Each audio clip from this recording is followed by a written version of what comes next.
नमस्कार दोस्तों, बहुत बहुत स्वागत है आप सभी का अतुल्य आरएस के इस डिजिटल प्लेटफॉर्म पर। दोस्तों, हमने शुरू किया था आधुनिक भारत और आधुनिक भारत के अंतर्गत हमने पढ़ लिया था यूरोपीय कंपनियों का आगमन।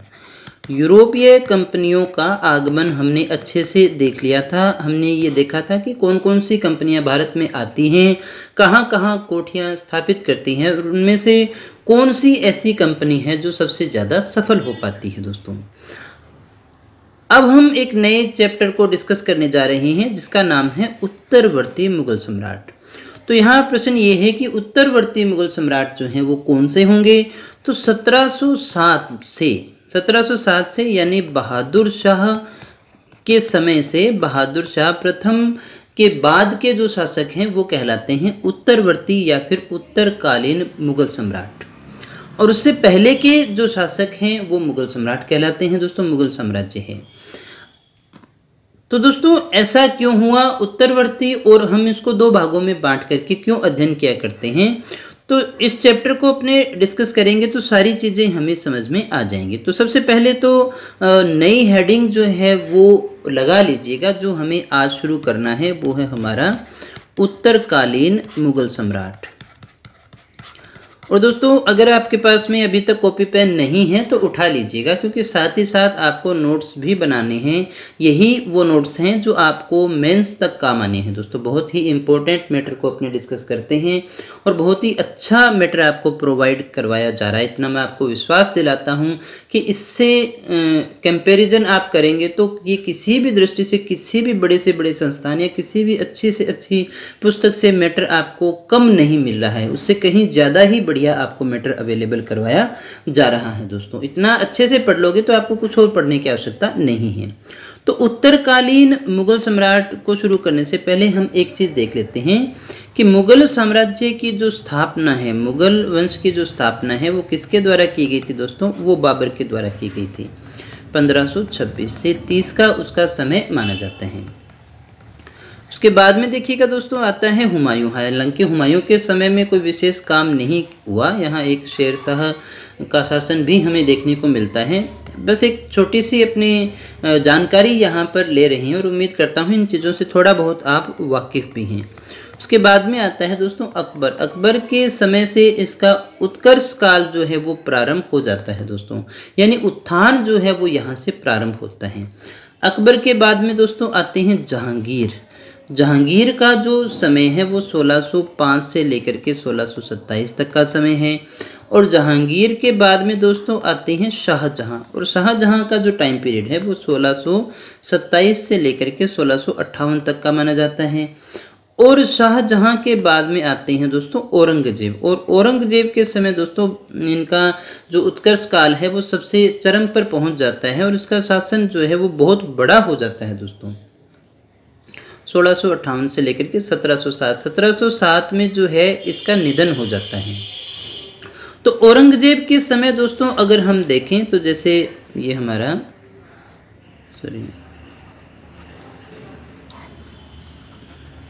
प्यारा भारत रह गया, तो यहाँ अगर आप इसको देखें सही ढंग से तो यहाँ इतना सारा साम्राज्य जो है वो इसका फैला हुआ होता है। यहाँ तक ये सारा का सारा मुगल एम्पायर में आ जाता है। दोस्तों, तो ये जो काल है हम इसे कह सकते हैं मुगल साम्राज्य का उत्कर्ष काल ये है। और इसके बाद में 1707 से जो समय इनका शुरू होता है वो उल्टा शुरू हो जाता है, यानी पतन जो है वो प्रारंभ हो जाता है। दोस्तों, तो यहाँ से हम इतिहास से ये सीखते हैं कि जिस चीज़ का उत्कर्ष हुआ है उसका पतन भी होना निश्चित है।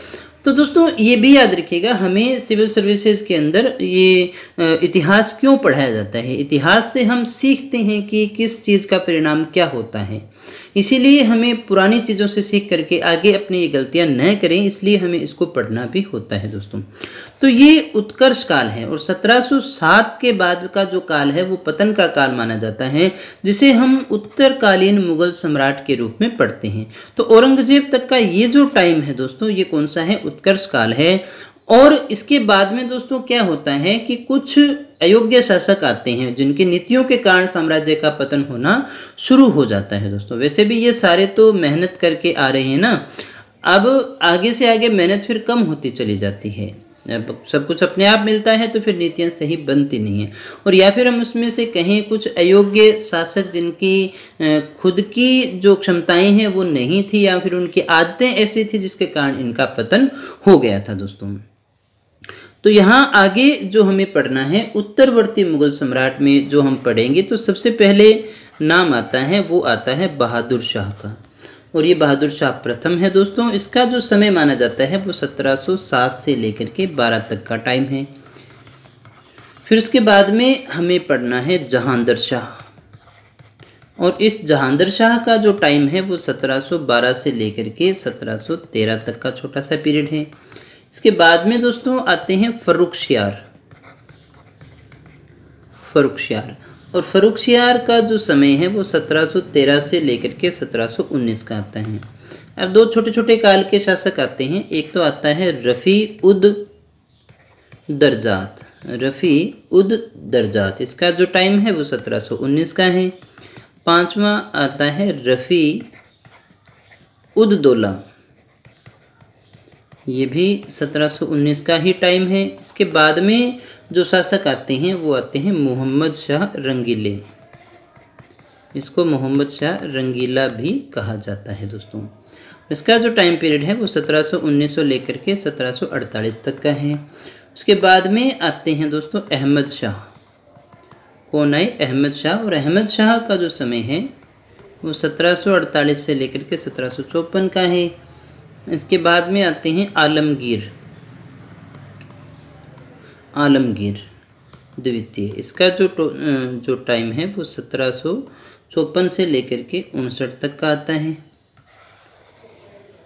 और इसके बाद में जो शासक आते हैं कहाँ तक देखा हमने? आलमगीर द्वितीय के बाद में आते हैं शाह आलम द्वितीय, और शाह आलम द्वितीय का जो टाइम पीरियड है वो है 1759 से लेकर के 1806 तक का। फिर उसके बाद में आते हैं हमारे अकबर सेकंड, और अकबर सेकंड का जो टाइम है वो 1806 से लेकर के 37 तक आता है। और 11वें हमारे आते हैं बहादुर शाह सेकंड, जिसे अपने बहादुर शाह जफर के नाम से भी जानते हैं। 1837 से लेकर के 1857 तक का टाइम आता है। ये इतने शासकों का हमें अध्ययन करना है। जो जरूरी बातें हैं हम सभी चीज़ों को डिस्कस करेंगे दोस्तों। देखा होगा हमने अभी ये कि औरंगजेब के समय पूरे भारत पे शासन था, और वहाँ से शुरू होकर के बहादुर शाह जफर का जब टाइम आता है तो केवल लाल किले तक सीमित रह जाता है। तो इसे हम क्या कहेंगे? उत्थान से पतन की ओर ही अपने कहते हैं। साम्राज्य सिमट जाता है और छोटे छोटे राज्य जो हैं विकसित हो जाते हैं, अवध की तरह, फिर मराठे आ जाते हैं। इस प्रकार से छोटे छोटे राज्य जो हैं वो बनने शुरू हो जाते हैं दोस्तों। तो ये सारी चीज़ें हम बड़े अच्छे से डिस्कस करने वाले हैं। तो सबसे पहले हम बात करेंगे बहादुर शाह प्रथम के विषय में। तो हेडिंग लगा लीजिएगा बहादुर शाह प्रथम,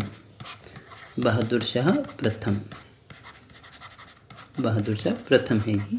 और इसका जो टाइम है वो 1707 से लेकर के 1712 का माना जाता है। अब देखिएगा दोस्तों, बहादुर शाह कौन था या बहादुर शाह का वास्तविक नाम क्या था, ये सबसे ज़्यादा पूछे जाने वाला प्रश्न है। तो वास्तविक नाम था इसका मुअज्जम। क्या नाम था दोस्तों? मुअज्जम नाम हुआ करता था। ये औरंगजेब का सबसे बड़ा बेटा था। देखिएगा दोस्तों, जब औरंगजेब की मृत्यु होती है उस समय, हालांकि ये जो शासक है वो औरंगजेब से बहुत ज़्यादा डरता था, और इसी कारण से इसकी जो नियुक्ति थी वो की गई थी काबुल में। जब औरंगजेब की मृत्यु होती है तो ये काबुल का गवर्नर था, और फिर काबुल से भाग करके आता है और फिर शासक बनता भी है दोस्तों। तो औरंगजेब के 3 बेटों के अंदर मुख्यतः जो है वो संघर्ष चलता है, जिसमें एक तो आता है मुअज्जम, एक आता है आजम, और एक आता है कामबख्श। और इन तीनों से संघर्ष में जीतता कौन है? मुअज्जम, और मुअज्जम ही शासक बनता है। किस नाम से दोस्तों? वो शासक बनता है बहादुर शाह के नाम से। तो बहादुर शाह का मूल नाम क्या है? मुअज्जम है दोस्तों। यहाँ हमें एक चीज़ याद रखनी है कि ये किस आयु में शासक बना था। तो ये 65 वर्ष की आयु में शासक मानते हैं, 65 वर्ष की आयु में। और इसकी जो नीतियाँ थी वो नीतियाँ थी समझौतावादी। किस प्रकार की नीतियाँ इसके द्वारा अपनाई गई? समझौतावादी। वैसे भी आप देख सकते हैं 65 वर्ष की आयु में व्यक्ति क्या करेगा? युद्ध तो करने से रहा, वो संघर्ष तो करता नहीं है, बल्कि वो क्या करता है, समझौता करता है। वैसे भी आप देखें कि 65 वर्ष की यानी उम्र जैसे जैसे बढ़ती है तो व्यक्ति समझौतावादी होना शुरू हो जाता है। वो कहता है चलिए छोड़िएगा, जहाँ तक वो एक प्रकार से आराम पसंद जीवन की तरफ बढ़ना शुरू हो जाता है, क्योंकि वो शारीरिक क्षमताओं के ऊपर भी तो डिपेंड करता है ना। तो समझौतावादी नीति अपनाता है। अब देखिएगा इसमें दो थे, एक आजम था और एक था कामबख्श। ये जो शासक बनता है वो अपने भाई आजम को हरा करके बनता है, जिसके लिए जरूरी आता है जाजऊ का युद्ध, जाजऊ का युद्ध। और ये जाजऊ का युद्ध जो है ये हुआ था जून 1707, मानते हैं अपने इसको, जाजऊ का युद्ध। और इसमें क्या हुआ, साथ ही साथ लिख लेना, इस युद्ध में अपने भाई आजम को हराकर शासक बना। किसको हराया, अपने भाई को। उस भाई का नाम क्या था, आजम। कौन से युद्ध में, जाजऊ का युद्ध इसलिए जाना जाता है दोस्तों। इसके बाद में दोस्तों आगे बढ़ते हैं, कुछ चीजें और देख लेते हैं जो भी इस शासक से संबंधित है और समझनी जरूरी है, क्योंकि इनमें यही एक ऐसा व्यक्ति है जिसके बारे में कुछ अच्छा कहा जा सकता है दोस्तों। बाकी तो फिर आगे से आगे जो है वो पतन का पीरियड ही शुरू होता है दोस्तों। 1707 में जो है वो अपने भाई को समाप्त कर देता है, उसको पराजित कर देता है दोस्तों। फिर देखिएगा रह कौन गया, रह गया कामबख्श। तो 1709 में ये क्या करता है, कामबख्श को, 1709 में कामबख्श को, बादशाह बन चुका है अब तक, बादशाह बनने के बाद पराजित करता है।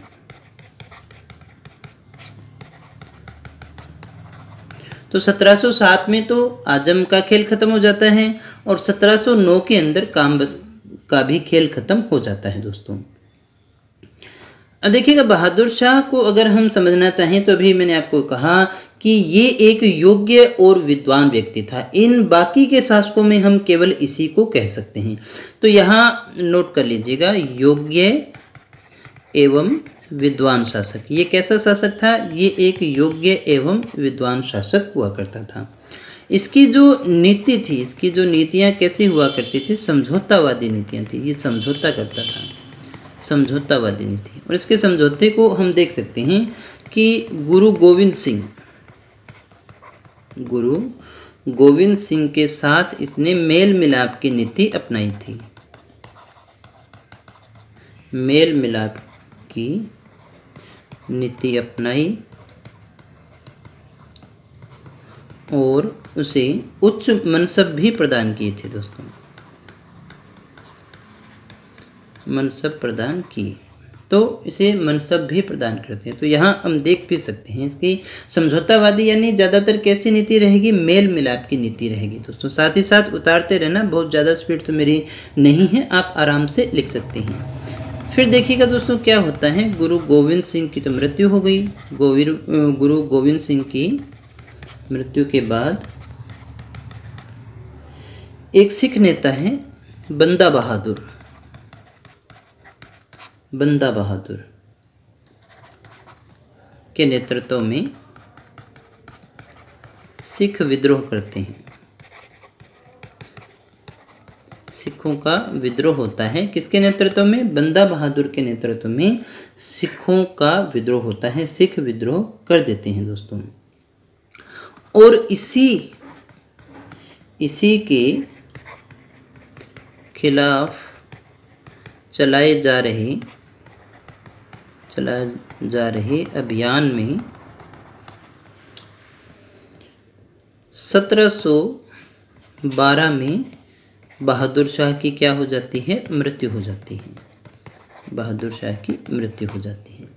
तो देखिएगा क्या कहा हमने दोस्तों, ये समझौतावादी नीति अपनाता है। गुरु गोविंद सिंह है, उसके साथ में मेल मिलाप करके चलता है, कोई समस्या नहीं थी। लेकिन जैसे ही गुरु गोविंद सिंह की मृत्यु होती है तो उसके बाद में दोस्तों, उसके बाद में ये क्या करते हैं कि बंदा बहादुर के नेतृत्व में सिखों का विद्रोह शुरू हो जाता है, बगावत शुरू हो जाती है और इसी के खिलाफ एक अभियान के अंदर इसकी मृत्यु हो जाती है। अभी हमने देखा कि गुरु गोविंद सिंह के साथ समझौता किया था, वहीं जोधपुर के राजा जो अजीत सिंह हैं, राजा अजीत सिंह के साथ भी इन्होंने समझौता ही किया था। तो यहाँ से हम इसके समझौतावादी नीति जो है उसको अच्छे से समझ सकते हैं दोस्तों। कुछ और बातें हैं जिनको हमें यहाँ डिस्कस करना है, जिनका प्रभाव आने वाले समय पर भी पड़ता है दोस्तों। अब देखिएगा, इसे और क्या कहा जाता है, इसे शाही बेखबर भी कहा जाता है। शाही बेखबर भी कहा जाता है, इसकी उपाधि कह सकते हैं अपनी, है ना। शाही बेखबर क्यों कहा जाता है? क्योंकि इसके शासन में कोई ज़्यादा रुचि नहीं थी। शासन में रुचि न होने के कारण इसे शाही बेखबर के नाम से भी जाना जाता है दोस्तों। तो अब हमने देखा कि ये जो शासक हैं इनकी मृत्यु हो जाती है, और इनकी मृत्यु के बाद में, जैसे हम कहें फरवरी 1712 में पुत्रों में गद्दी के लिए संघर्ष होता है। पुत्रों में गद्दी के लिए संघर्ष होता है, और इस संघर्ष में जहांदर शाह विजयी रहता है। कौन विजयी रहता है दोस्तों? जहांदर शाह विजयी रहता है। अब ये विजयी तो हो जाता है, लेकिन इसकी मृत्यु के बाद में मुगल दरबार में एक नई परंपरा शुरू हो जाती है। जहांदर शाह देखिए विजयी रहता है और ये शासक भी बन जाता है, लेकिन एक नई परंपरा शुरू हो जाती है जिसे हम कहते हैं दरबारी गुट। क्या कहते हैं दोस्तों? दरबारी गुट। अब देखिएगा दोस्तों, कहाँ तो हमने ये देखा कि एक राजा है और उसके दरबार में बैठे हैं लोग जिनके ऊपर वो शासन कर रहा है, लेकिन यहाँ उल्टा होना शुरू हो जाता है। दरबारियों के जो गुट बने हुए हैं वो गुट ही क्या करते हैं, वही गुट शासक बनाने का कार्य शुरू कर देते हैं। उनकी सहायता के बिना कोई शासक बन नहीं पाता है दोस्तों। जिसमें आगे चल करके हम देखते हैं कि जो देखिएगा सैयद बंधु थे उन्हें तो किंग मेकर भी कहा जाता है। तो ये जो परंपरा है जिसे अपने दरबारी गुट कहते हैं, वो बहादुर शाह प्रथम की मृत्यु के बाद में शुरू होते हैं दोस्तों। तो यहाँ एक लाइन अपने और नोट कर सकते हैं, वो ये है कि ये एक अंतिम देखिए मुगल बादशाह थे जिसके बारे में कुछ अच्छा कहा जा सकता है, लेकिन ये कहने वाले कौन थे? Sydney oven. सिडनी ओवन ने क्या कहा? अंतिम मुगल बादशाह जिसके बारे में कुछ अच्छा कहा जा सकता है।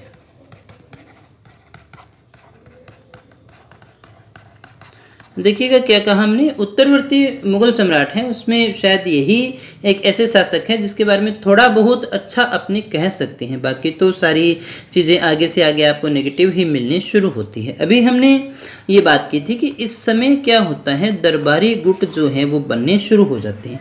इनमें कौन कौन से गुट थे यहाँ थोड़ा सा देख लेते हैं ताकि आपने को आगे दिक्कत नहीं आए। एक था तुरानी गुट। इस तुरानी गुट में कौन थे? तो इसमें मध्य एशिया के सुन्नी मुसलमान थे। मध्य एशिया के सुन्नी मुसलमान जो हैं वो इसमें शामिल थे, और इसमें जो मुख्य नाम आता है वो नियाज निजाम उल मुल्क का आता है। कौन से गुट का? तुर्रानी गुट का। एक और गुट की बात करें अपने, अफगानी गुट। अफगानी गुट तो ये अफगानियों से संबंधित है। इसमें थे एक तो मोहम्मद खां और एक दूसरा नाम आता है मोहम्मद खां बेगश।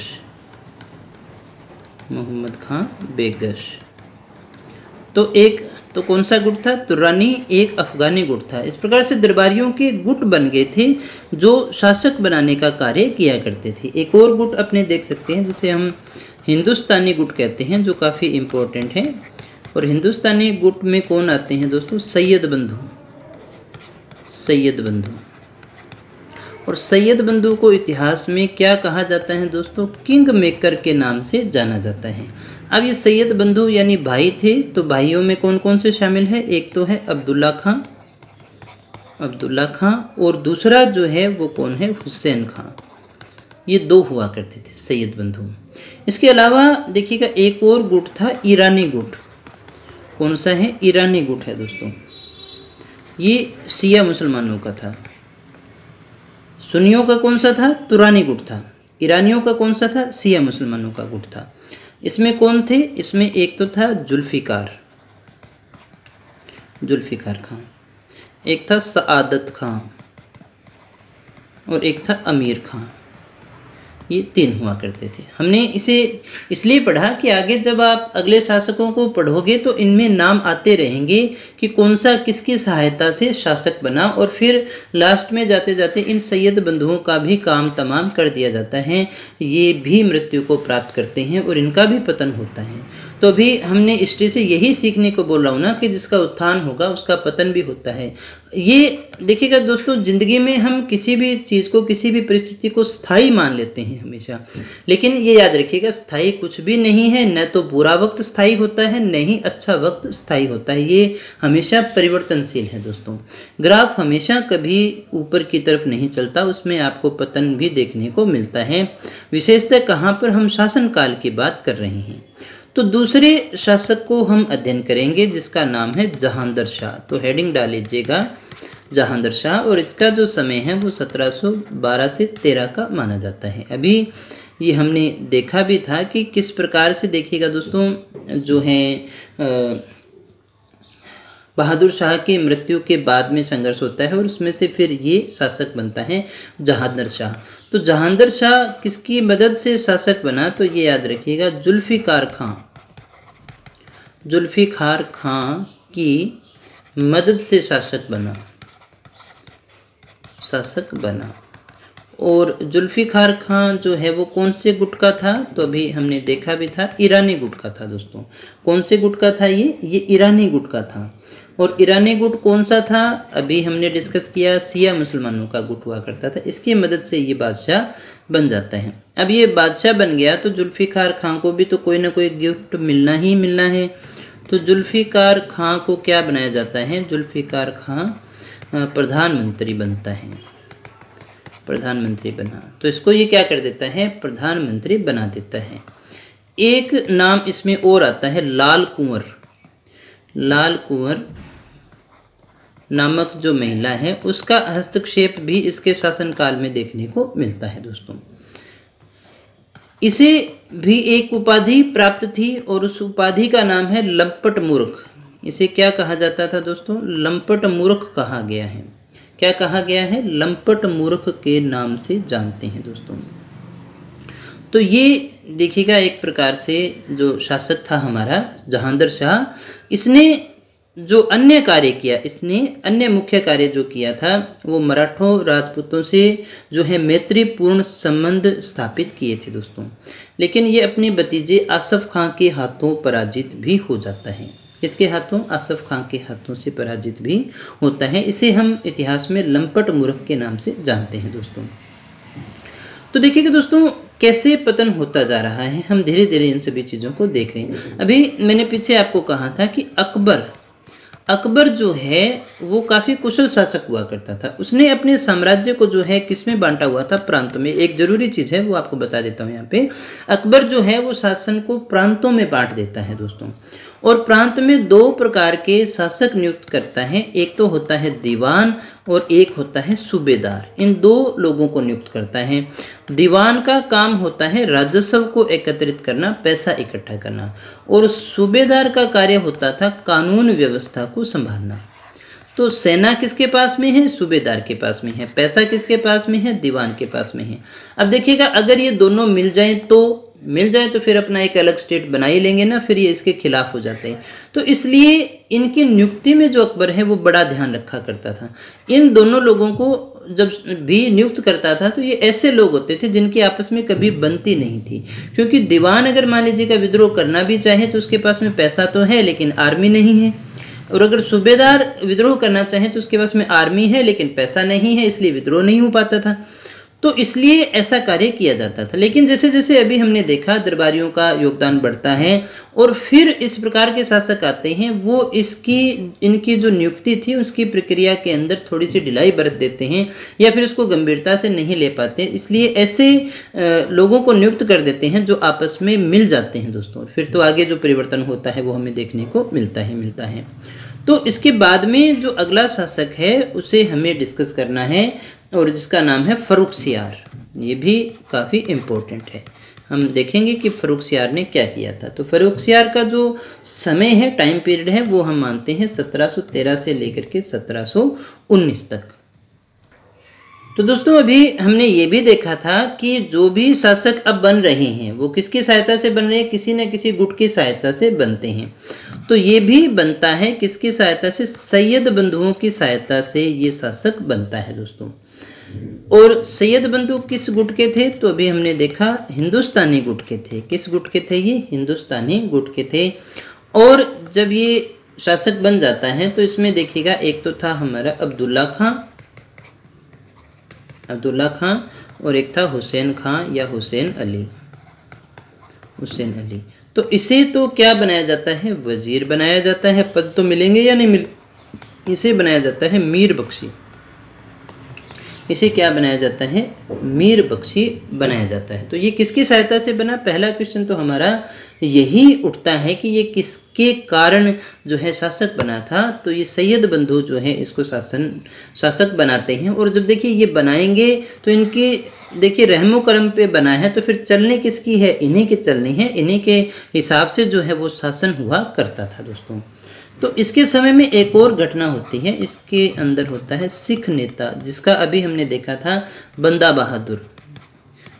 बहादुर ने विद्रोह किया था। तो बंदा बहादुर की हत्या कर दी जाती है। इसके समय क्या हो गया, बंदा बहादुर की हत्या कर दी जाती है दोस्तों। ये बंदा बहादुर को मृत्युदंड देता है। ये अंग्रेजों और मराठों के साथ में भी क्या करता है, अंग्रेजों और मराठों के साथ में भी क्या करता है, समझौते करता है। इसने अंग्रेजों और मराठों के साथ में भी क्या किया दोस्तों, समझौता ही किया था।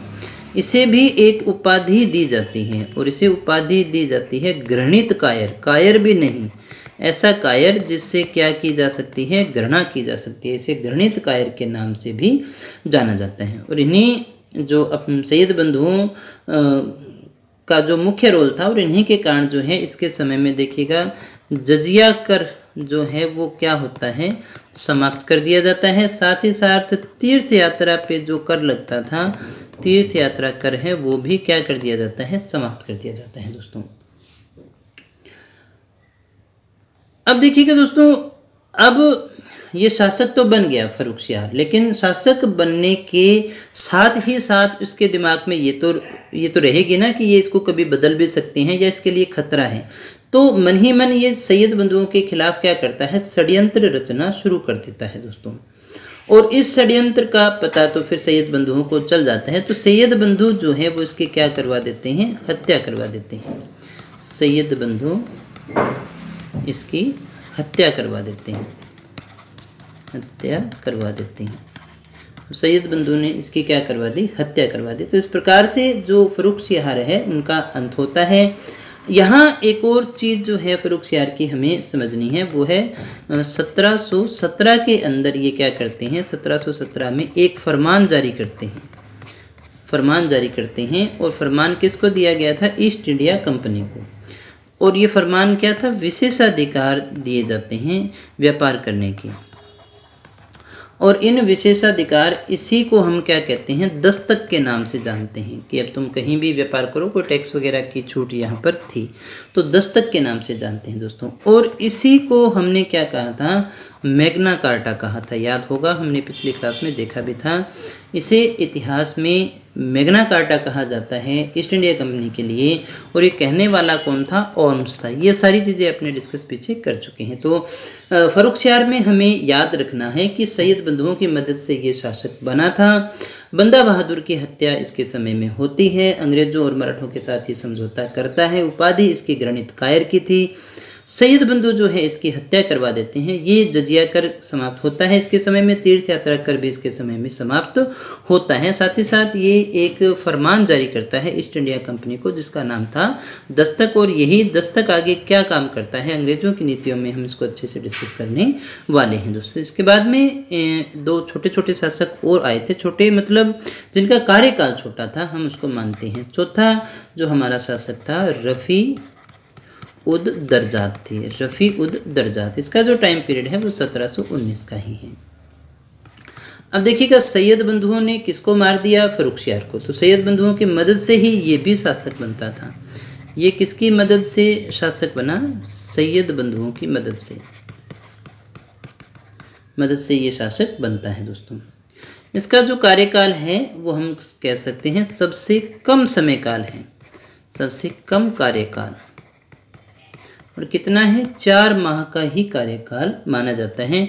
ऐसा क्यों? क्योंकि इसको एक बीमारी हो जाती है जिसे हम कहते हैं टीबी, क्षय रोग से इसकी क्या हो जाती है? मृत्यु हो जाती है। टीबी से इसकी क्या हो गई? मृत्यु हो गई। तो इसके समय में 4 महीने में कोई विशेष काम नहीं आया, बेचारा एक प्रकार से बीमार ही था और बीमारी में ही इसकी मृत्यु हो जाती है दोस्तों। इसके बाद में दोस्तों जो अगले शासक आते हैं उसका नाम है रफ़ी उद दौला। कौन बना? रफ़ी उद दौला। 1719 का ही इसका टाइम पीरियड आता है। ये भी किसकी मदद से बना? सैयद बंधुओं के। अब देख सकते हैं कि सबसे ज़्यादा प्रभावशाली कौन है? सैयद बंधु ही है ना, मदद से ये शासक बनता है दोस्तों। इसको एक उपाधि दी गई और उपाधि का नाम था शाहजहां सेकंड। शाहजहां सेकंड की उपाधि दी जाती है, लेकिन दोस्तों पेचिश के कारण इसकी भी मृत्यु हो जाती है।